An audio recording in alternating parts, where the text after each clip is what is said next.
Tonight on this Easter Sunday, we're going to take you to a place outside our world. It's not Mars or Venus, but it might as well be. It's a remote peninsula in northern Greece that millions believe to be the most sacred spot on Earth.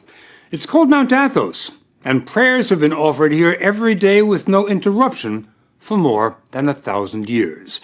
It was set aside by ancient emperors to be the spiritual capital of Orthodox Christianity, and has probably changed less over the centuries than any other inhabited place on the planet. The monks come here from all over and do everything they can to keep what they call the world far away. Not surprisingly, journalists are not exactly welcome.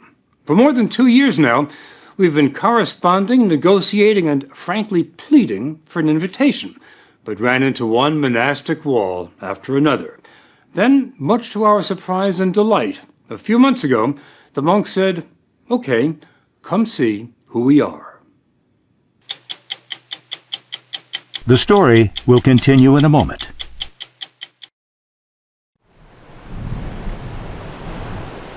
This Byzantine cross marks the border between Mount Athos and the 21st century. The monks come here, as they always have, for the beauty, the tranquility, and the isolation. But most of all, for this.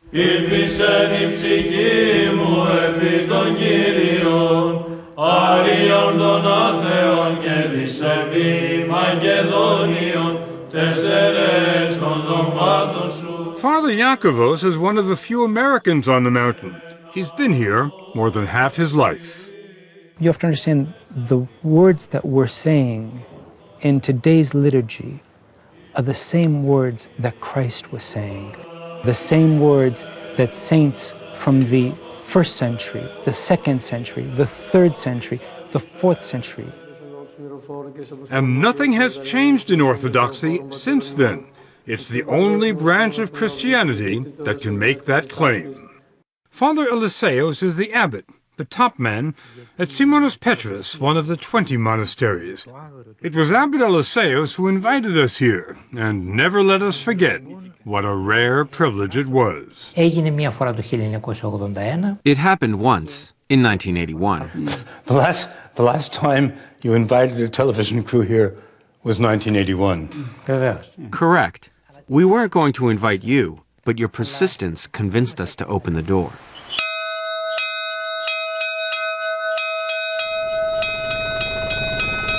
The door he opened revealed the wonder that is Simonas Petrus, which fits like a crown on top of a rock 800 feet above the Aegean.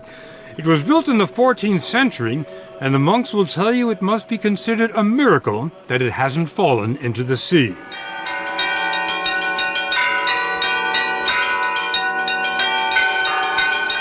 There are 20 monasteries on Mount Athos. Some look like medieval fortresses. Others are so large they resemble small cities. They rise from virgin forests and line the coast, shrouded in mist. There's nothing on this 130-square-mile peninsula other than monasteries and monks. Nothing. We expected Mount Athos to be a quiet place, but we couldn't have imagined how quiet until we were dropped off here. The silence is only broken by the occasional tapping on a chiseled piece of chestnut.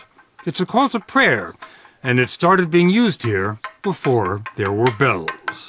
Οι άνθρωποι που βρίσκονται εδώ έχουν ένα και μοναδικό σκοπό. The monks here have one goal, and that is how to get closer to God. Father Serapion wanted us to understand that there is no place on earth closer to heaven than Mount Athos. Μόνο πάνω από 1,000 εκκλησίες κάθε μέρα κάνουν τη Θεία Λειτουργία. Every day, 1,000 divine liturgies are celebrated on the peninsula. Είναι μοναδικό. It's unique in the world and in the Orthodox Church. Exactly what makes it unique. Ο απόλυτος τρόπος της ζωής των μοναχών. It's the absolute way of life of the monks. It's a Spartan way of life, but all the monks we talked to said they never want to leave, not even for a day. So they try to be self-sufficient. They grow their own fruits and vegetables, do their own tailoring, and when they get sick, there's an in-monastery doctor, Father Emilios, who's not very busy because the monks are in excellent shape. There's remarkably little cancer, virtually no heart disease or Alzheimer's. They must be doing something right in addition to drinking wine at 9 in the morning.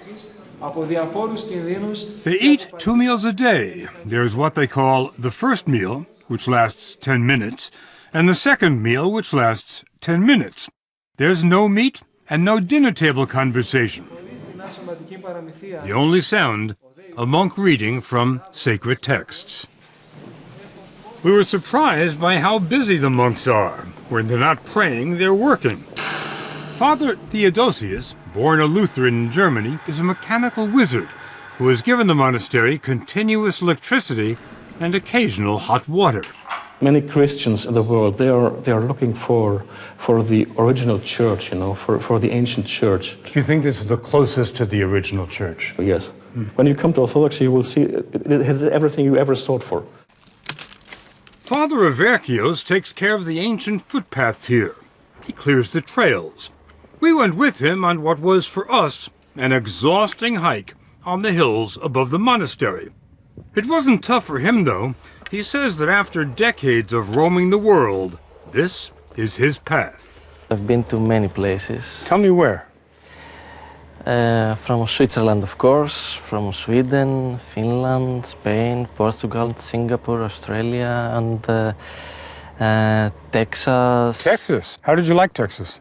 I liked very much. I liked mostly the people. Now, with all the traveling you've done, how did you end up here? I was searching for a way of life. I can give all of myself to that.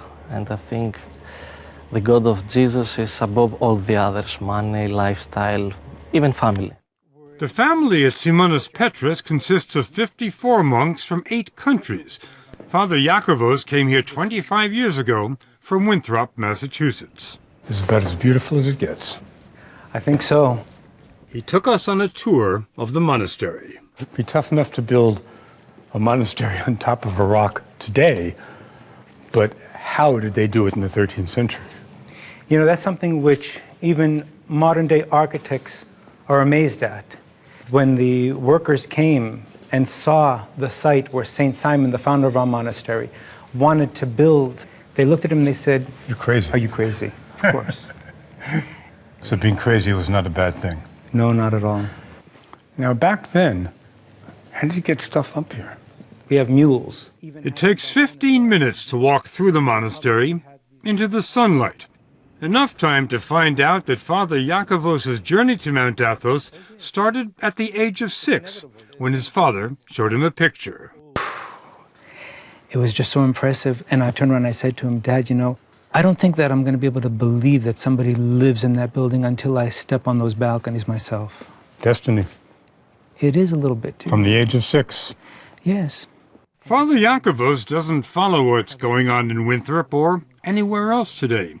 There are no newspapers, no radio, no television on Mount Athos. There are a few telephones, and Father Yaakov got a call last year. His father was dying. Prior to his death, he was asking if I would go so I could see him one last time. Reasonable request. From a father, I think so. My response was negative, though. You didn't go? I didn't go. I didn't go because of the fact that monastics do not go to funerals of their relatives or their friends. They remain here at the monastery. When your father asked you to come see him one last time, and you said no, was there any feeling of I'm letting my father down? Not at all. I know that we're going to see each other in paradise one day. The whole idea at Mount Athos is not only to isolate oneself from the outside world, but to let go of all memories of one's past life. The purpose of your being here, as I understand it, is prayer without distraction. I'm not being distracted now.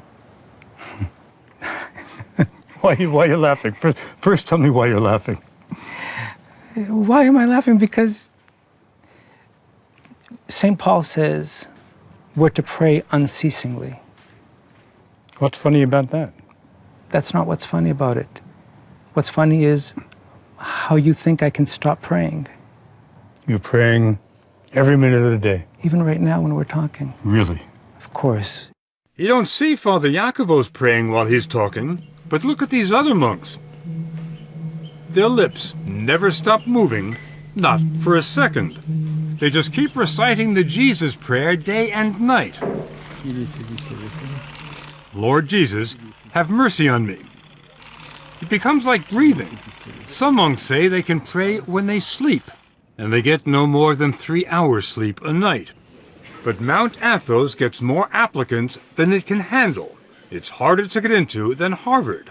The man comes as a novice, he's free to leave if he doesn't like it, and the monks can tell him to leave if they don't like him.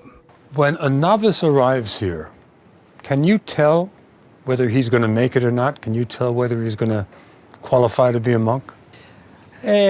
Όχι παραπάνω από ελάχιστο χρόνο το καταλαβαίνουμε. After a while, it becomes pretty obvious whether or not someone is cut out for it, which is why we have a trial period, which can last up to 3 years. I bet you know a lot sooner than 3 years. Kvass. Certainly. Once he's accepted into the community, it's a lifetime commitment, and life never changes here. Never.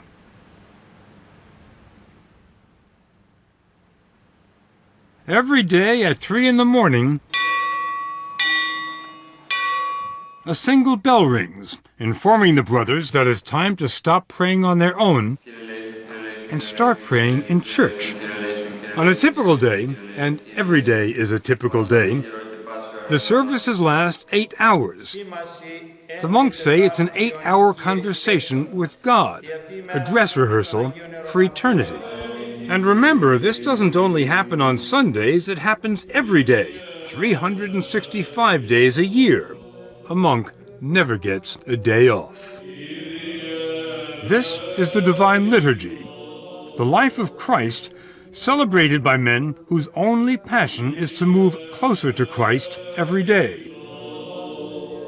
The depth of their devotion defies description. They didn't look like the same monks we had met in the gardens and the workshops. They were utterly transformed, with a concentration so profound they were immune from distraction. There were occasional flashes of ecstasy. This old monk could have risen out of a Rembrandt. Βούλομεουν προσεύχεστε τους άνδρας εν παντή τόπο.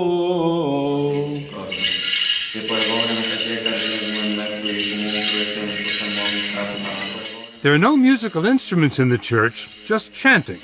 Chanting without end.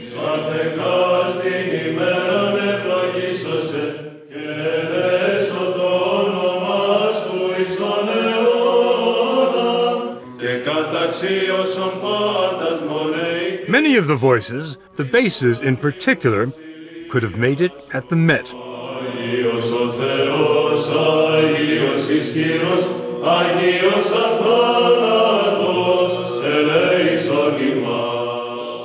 We didn't understand the words. We didn't really have to. This phrase we knew.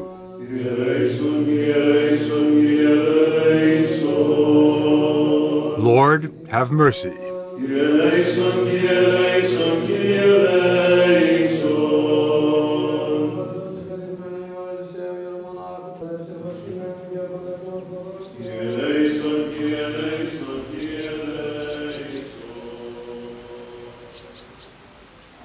The most miraculous thing about Mount Athos, when we return.